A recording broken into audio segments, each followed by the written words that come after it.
Ukraine की राजधानी Kyiv पर बहुत बड़े हमले की आशंका, रूस ने बढ़ाया घेरा। कीव के प्रशासन ने 15 दिन के लिए इमरजेंसी राशन पानी का किया इंतजाम। यूक्रेन के लीव में मिलिट्री बेस पर रूस का भीषण हमला, 35 लोगों की मौत, 130 से ज्यादा लोग हुए घायल। लीव के गवर्नर ने की हमले की पुष्टि।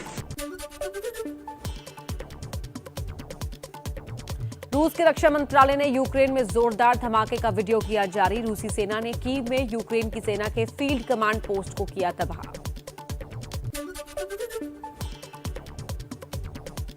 रूस के हमले में तबाह यूक्रेन के मिलिट्री ट्रेनिंग कैंप का हमले से पहले का वीडियो आया सामने। तस्वीरों में यूक्रेनी सैनिक मुकाबले की तैयारी करते दिखे। लीव रीजन में इसी कैंप पर रूस ने मिसाइल अटैक किया है। मारिउपोल में मिसाइल हमले की तस्वीरें आई सामने। रूसी सेना ने कई रिहायशी इमारतों को बनाया निशाना। इमारतों से निकलते काले धुएं हालात कर रहे हैं बयां। यूक्रेन के मारिउपोल शहर में रूसी सेना का कहर, पूरा का पूरा शहर धू धू कर जला। रूसी टैंक रिहायशी इमारतों को बना रहे हैं निशाना। मेयर का दावा, अब तक 2100 से ज्यादा लोग मारे जा चुके हैं। यूक्रेन के रिहायशी इलाकों में तबाही की अलग अलग तस्वीरें देखने को मिल रही हैं। चर्निहीव की एक इमारत से डिफ्यूज रूसी मिसाइल बाहर निकाला गया। यूक्रेन की इमरजेंसी सेवा ने वीडियो किया जारी।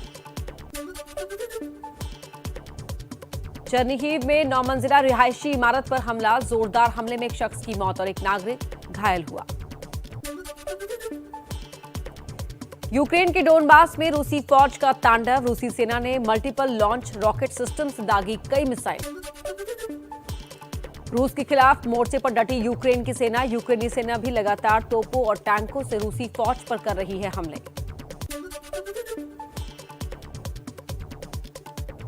यूक्रेन के आसमान में दिखी आग की लपटें, यूक्रेन ने वीडियो जारी कर किया इजियम के पास एक रूसी विमान को मार गिराने का दावा किया।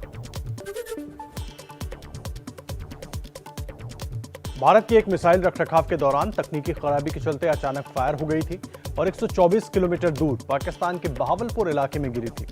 भारत सरकार ने मामले को गंभीरता से लिया और उच्च स्तरीय कोर्ट ऑफ इंक्वायरी के आदेश दे दिए हैं। सीएम योगी की मैराथन बैठक का सिलसिला आज भी रहेगा जारी। सुबह 10:15 बजे राष्ट्रपति रामनाथ कोविंद से मिलेंगे योगी। केंद्रीय मंत्री नितिन गडकरी, अनुराग ठाकुर और धर्मेंद्र प्रधान से भी होगी मुलाकात। यूपी चुनाव में जीत के बाद सीएम योगी का दिल्ली दौरा, प्रधानमंत्री मोदी से करीब 1.25 घंटे की मुलाकात। पीएम मोदी ने कहा, आने वाले समय में यूपी को ऊंचाई पर ले जाएंगे योगी।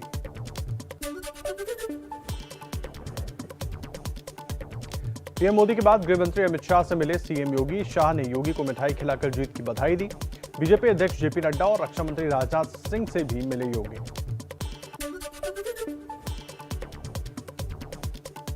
इससे पहले सीएम योगी आदित्यनाथ ने उपराष्ट्रपति वेंकैया नायडू से मुलाकात की। बीजेपी संगठन महामंत्री बीएल संतोष से भी मिले सीएम योगी।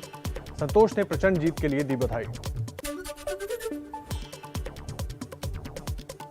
होली के बाद यूपी में योगी सरकार 2.0 का गठन 20 से 21 मार्च को हो सकता है। शपथ ग्रहण, यूपी में 57 मंत्री शपथ ले सकते हैं। 22 से 24 कैबिनेट, 7 से 9 स्वतंत्र प्रभार के मंत्री हो सकते हैं। योगी ने पीएम मोदी को दिया शपथ ग्रहण का न्योता।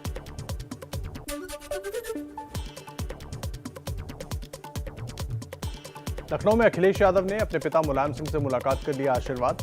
मुलायम सिंह ने अखिलेश की तारीफ की, बोले बहुत अच्छा लड़े अखिलेश। यूपी के गोरखपुर में बुलडोजर लेकर गाजे बाजे के साथ निकले मुस्लिम समाज के लोग, मिठाई खिलाकर खुशियां बांटी।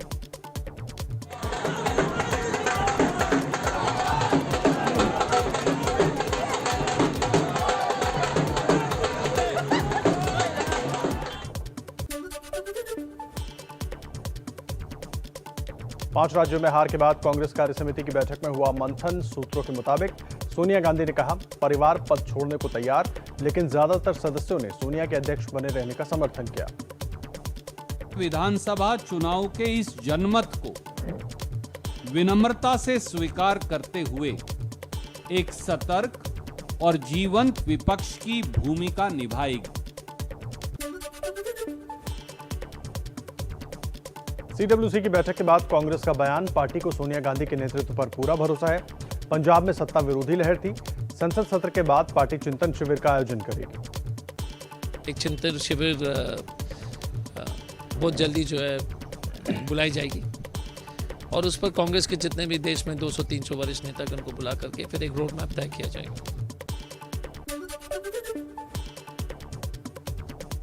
सूत्रों के मुताबिक कांग्रेस वर्किंग कमेटी की बैठक में राहुल गांधी को सक्रिय होने के लिए कहा गया। कार्यकर्ताओं और नेताओं से मिलने की सलाह दी गई।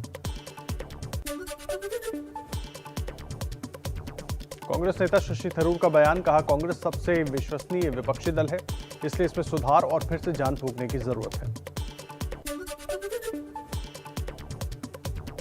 पंजाब में प्रचंड जीत के बाद अरविंद केजरीवाल और भगवंत मान ने अमृतसर में किया रोड शो। केजरीवाल बोले, पंजाब के लोगों ने कमाल कर दिया, आई लव यू पंजाब। तुसी कमाल कर दिता, आई लव यू पंजाब।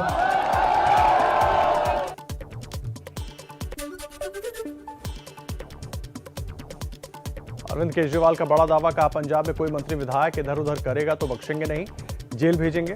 यहां जो लूट हो रही थी वो बंद होगी, जनता का पैसा जनता पर ही खर्च होगा। रोड शो से पहले अरविंद केजरीवाल और भगवंत मान ने स्वर्ण मंदिर में मत्था टेका, जलियांवाला बाग में शहीदों को श्रद्धांजलि दी, ऐतिहासिक दुर्गियाना मंदिर में पूजा भी की। पंजाब के भावी सीएम भगवंत मान 16 मार्च को शहीद भगत सिंह के गांव में अकेले सीएम पद की शपथ लेंगे। बाकी मंत्रिमंडल को बाद में चंडीगढ़ में शपथ दिलाई जाएगी। भगवंत मान आज सांसद पद से इस्तीफा देंगे।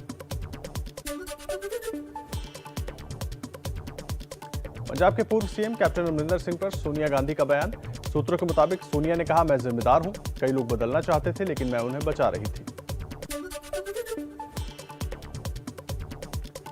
पंजाब में कांग्रेस को मिली करारी हार के बाद राजस्थान के सीएम अशोक गहलोत बोले, आपसी लड़ाई से पंजाब में हुआ नुकसान, देश का माहौल खराब है।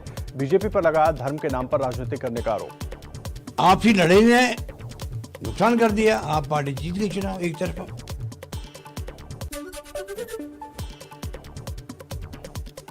पंजाब में अकाली दल की कोर कमेटी की बैठक, अहम बैठक। विधानसभा चुनाव में हुई हार को लेकर होगी चर्चा।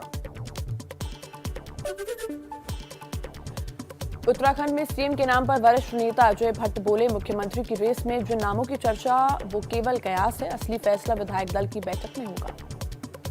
ये कयास है, किसी के नाम नहीं है, किसी के नामों की चर्चा मेरे अंदाज से तो अभी तक हुई नहीं है।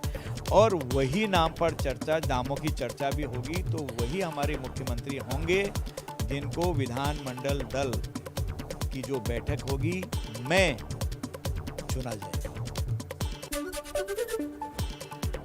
उत्तराखंड में कांग्रेस की करारी हार के बाद हरीश रावत बोले, कहा मुझसे बड़ी गलती हुई, समीक्षा होनी चाहिए। उत्तराखंड में कांग्रेस के चुनाव प्रभारी थे हरीश रावत। हम डीपली एनालाइज करें और एनालाइज करने के बाद यदि चूक इंचार्ज के लेवल पर हुई तो in charge should be punished. Goa के राज्यपाल ने कल विधानसभा का विशेष सत्र बुलाया, नवनिर्वाचित विधायक लेंगे शपथ।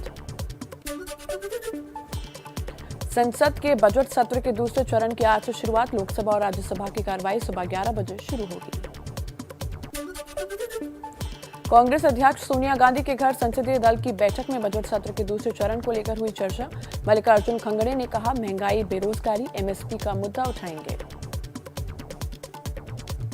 14 तारीख को जो पार्लियामेंट शुरू होगा उसमें किन किन मुद्दों पर हम चर्चा करना चाहिए और कौन से मुद्दे उठाना चाहिए, और सभी अपोजिशन पार्टियों के साथ भी बातचीत करके हम बहुत से मुद्दे उठाने की कोशिश करेंगे। पूर्व केंद्रीय मंत्री शत्रुघ्न सिन्हा पश्चिम बंगाल के आसनसोल से टीएमसी के टिकट पर लोकसभा उपचुनाव लड़ेंगे। बाहुल सुप्रियो बलीगंज से विधानसभा उपचुनाव में उतरेंगे।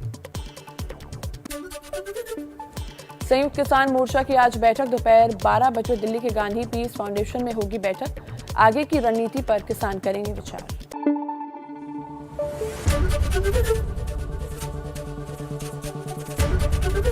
एबीपी न्यूज आपको रखे आगे।